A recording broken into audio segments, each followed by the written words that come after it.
السلام علیکم ورحمۃ اللہ وبرکاتہ۔ قصہ حضرت انس بن نضر کی شہادت کا۔ حضرت انس بن نضر ایک صحابی تھے جو بدر کی لڑائی میں شریک نہیں ہو سکے تھے۔ ان کو اس چیز کا صدمہ تھا، اس پر اپنے نفس کو ملامت کرتے تھے کہ اسلام کی پہلی عظیم الشان لڑائی اور تو اس میں شریک نہ ہو سکا۔ ان کی تمنا تھی کہ کوئی دوسری لڑائی ہو تو حوصلے پورے کرو۔ اتفاقاً سے احد کی لڑائی پیش آ گئی جس میں یہ بڑی بہادری اور دلیری سے شریک ہوئے۔ احد کی لڑائی میں اول تو مسلمانوں کو فتح ہوئی، مگر آخر میں ایک غلطی کی وجہ سے مسلمانوں کو شکست ہوئی۔ وہ غلطی یہ تھی کہ حضور اکرم صلی اللہ علیہ وسلم نے کچھ آدمیوں کو ایک خاص جگہ مقرر فرمایا تھا کہ تم لوگ اتنے میں نہ کہوں اس جگہ سے نہ ہٹنا، کہ وہاں سے دشمن کے حملہ کرنے کا اندیشہ تھا۔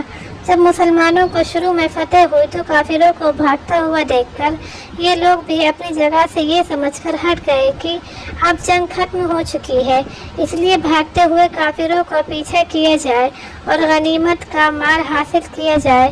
اس جماعت کے سردار نے منع بھی کیا۔ حضور کی ممانعت تھی کہ تم یہاں سے نہ ہٹو، مگر ان لوگوں نے یہ سمجھ کر حضور کا ارشاد صرف لڑائی کے وقت کے واسطے تھا، وہاں سے ہٹ کر میدان میں پہنچ گئے۔ بھاگتے ہوئے کافروں نے اس جگہ کو خالی دیکھ کر اس طرف سے آ کر حملہ کر دیا۔ مسلمان بے فکر تھے، اس اچانک بے خبری کے حملے سے مغلوب ہو گئے اور دونوں طرف سے کافروں کے بیچ میں آ گئے، جس کی وجہ سے ادھر ادھر پریشان بھاگ رہے تھے۔